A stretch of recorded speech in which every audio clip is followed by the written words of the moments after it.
والصلاة والسلام على من لا نبي بعده أما بعد فأعوذ بالله من الشيطان الرجيم بسم اللہ الرحمن الرحیم۔ ہر درد مند دل کو رونا میرا رلا دے،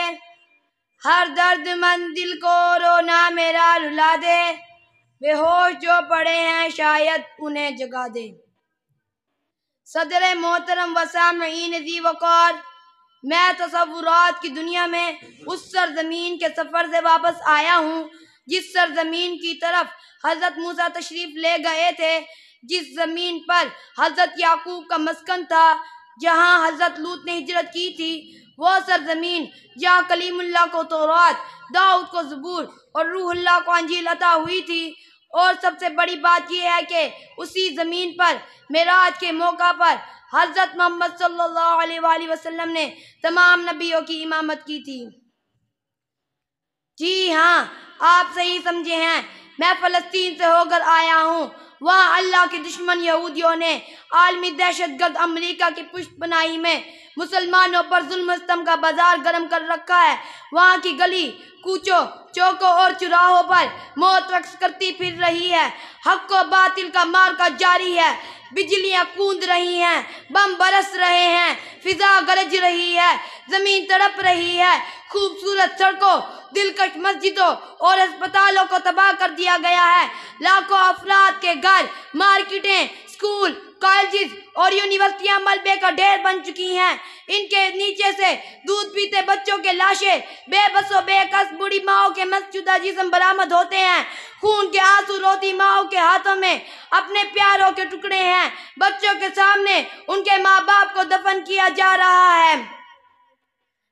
جو زندہ ہے وہ زندگی کی بنیادی ضرورتوں سے محروم ہیں، ان کے پاس کھانے کے لیے اور چکھنے کے لیے کچھ نہیں، روزانہ موت کا ذائقہ چکھتے ہیں، پینے کے لیے کچھ نہیں، روزانہ شہادت کا جام پیتے ہیں، وہاں بے چینی ہی بے چینی ہے، کوئی چین نہیں، غم ہی غم ہے، کوئی خوشی نہیں، راتیں ہی راتیں ہیں، کوئی صبح نہیں۔ ان حالات کو دیکھ کر میرا وجود مرثیہ خوا بن گیا، میری زبان زور زور سے پکارنے لگی، کہاں ہے مسلمان حکمران، کہاں ہے عرب ممالک، انسانی حقوق کی علم بردار تنظیمیں کہاں ہیں، بے پردہ ہو کر عورتوں کے حقوق کے لیے روڈوں پہ آنے والی بے حیا آنٹیاں کہاں ہیں، ملالہ یوسفزئی کو ایک گولی لگنے پر نوبل انعام سے نوازنے والے کہاں ہیں۔ کاش آج فلسطینیوں کے لیے اندلس کا کوئی طارق بن زیاد ہوتا، سندھ کا کوئی محمد بن قاسم ہوتا، مصر کا کوئی ٹیپو سلطان ہوتا، یا موریا کا کوئی معتصم ہوتا جو تلوار اٹھا لیتا، گھوڑے دوڑا دیتا،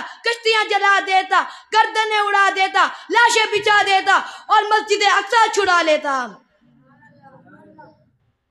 پاس ہی کھڑے ایک فلسطینی بچے نے مجھے کہا، چھوڑیے ان سب کو، ہم تو انہیں 1948 سے پکار رہے ہیں، یہ ہماری پکار پر تلوار اور اسلحہ لے کر کیا آئیں گے، یہ ہماری سسکیاں سن کر KFC اور میک ڈونلڈ کا ذائقہ اور مزہ نہیں چھوڑ سکے، پیپسی، کوک اور دیگر اسرائیلی مصنوعات کا بائیکاٹ نہیں کر سکے۔ انہیں کہہ دیجئے آپ کو پریشان ہونے کی کوئی ضرورت نہیں، مر تو ہم رہے ہیں، کٹ تو ہم رہے ہیں، جنازے تو ہمارے اٹھ رہے ہیں، خون تو ہمارا بہہ رہا ہے، ماں باپ اور بہن بھائی تو ہمارے شہید ہو رہے ہیں، بے گھر تو ہم ہو رہے ہیں نا، تمہارے بہن بھائی اور تمہارا گھر تو محفوظ ہے نا۔ آپ بس نمازیں پڑھتے رہیے، لمبے لمبے سجدے کرتے رہیے، گھنٹے 2 گھنٹے احتجاج کر کے گھر واپس آ جائیں، آپ کی بخشش ہو جائے گی۔ جب ہماری ملاقات اس رب سے ہوگی تو ہم تمہاری شکایت کریں گے کہ اللہ، ہم نے ان کو پکارا تھا، ان کے پاس میزائل تھے، ایٹم بم تھا، لیکن یہ ہماری نصرت کو نہیں آئے تھے،